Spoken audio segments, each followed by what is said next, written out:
Christian Novels Audiobooks, The Story of Wayne and Jean Vozzolo, The Cross Penny Series, Kisses of Mercy, Episode number 116. The original Finch crew quickly divided the amigos and the other workers into teams.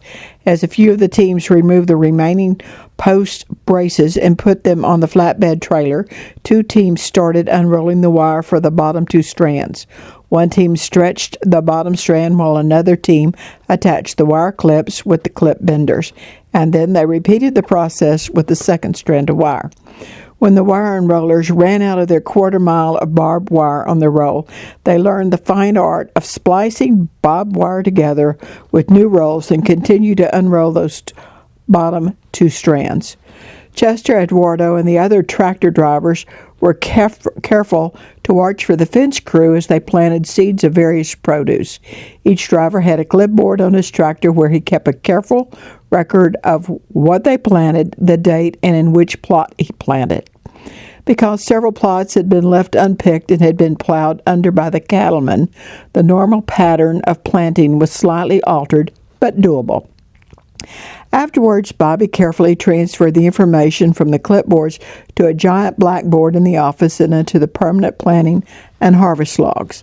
When the kitchen crew showed up in the old white pickup truck with stacked lunches and iced tea, they were a welcome sight to both the Finch crew and the tractor drivers. Pappy and Sassabelle were sitting in well-worn chairs by the front door waiting for Trish to show up. Mark and Gwen watched as hugs, kisses, and tears flowed freely between the three. After a quick introduction, Mark and Gwen excused themselves and promised to be back after a while. "Oh, take your time. We'll take good care of our granddaughter. I promise you that," Sassabelle exclaimed as she waved them off. Gwen smiled, nodded her head, and turned around to leave. As soon as she and Mark got outside, she stopped smiling. "What's the matter, Gwen?" Mark asked. "Did you look at how gloomy that place is, how worn the carpet and furniture are, and even worse, did you hear a couple of staff members in the background holler and curse at some residents? That makes me so mad.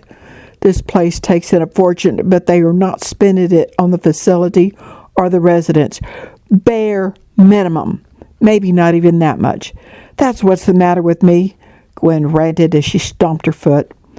"Okay," Mark cautiously responded as he realized how much Gwen's temperament reminded him of his mother's. He carefully turned his head away, scratched his ear, and smiled. "I can live with that," he mouthed without making a sound. Mark and Gwen soon arrived back at the church. The door was propped open for them to enter. Again, Gwen quickly headed to the restroom, although on the phone the pastor motioned Mark to come on in. "Thanks, Russ. I appreciate the information. Give my regards to Barb."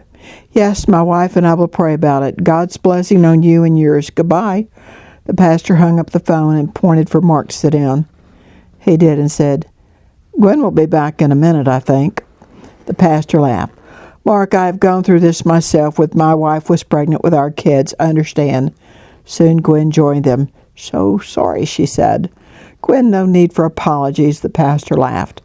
"I just got off the phone with your father-in-law, Russ Whitaker, Sr. My wife and I met him and Barb a number of times at various preacher functions. He told me you two are the real deal if he's ever seen a real deal in his lifetime. With that being said, Gwen, can you come back Sunday night and present Faith, Hope, and Love to our church? And definitely, Mark, we want you to come too. And I have a pastor friend close to where Travis is placed, and he visits Travis too. I just got off the phone with Brother Randy before I talked to Russ. He wants you to come Sunday morning and take a few minutes to tell his folks about Faith, Hope, and Love as a possible mission project for them to do." Mark and Gwen were silent. "And a couple more things. That church has a house they call the Prophet's Chamber. It is furnished and has 3 bedrooms. Randy has extended an invitation for you 3 to spend the night there tonight and again next Saturday night. Your supper will be ready in the fridge for you to heat up. Breakfast fixings will also be in the fridge for you to eat in the morning. I would guess, Gwen, that about the only thing you actually have for Faith, Hope, and Love is Trish?" the pastor asked. And a few nightgowns, toothbrushes, combs, brushes, and shampoo. Gwen laughed as she answered. Mark added, and a 501c3. Well, that's certainly a start. Gwen, did my wife tell you what she does? No, we never talked about that, Gwen answered. She owns and runs a screen printing shop, and she's going to print some shirts that she's going to give you. She wants you to swing by next Saturday and pick them up here in this office. Do you have a logo yet? Pastor, I didn't find a logo among the gowns and toothbrushes, Gwen laughed. The pastor joined her in laughing. Probably not, but my wife is pretty good at designing that sort of thing, so we'll just leave it up to her, if that's okay. Yes, it sounds incredible, Gwen agreed. The pastor continued, a lot of churches will allow you to set up a display table in their foyer. Some won't. Those shirts might provide some seed money to go along with the nightgowns and toothbrushes.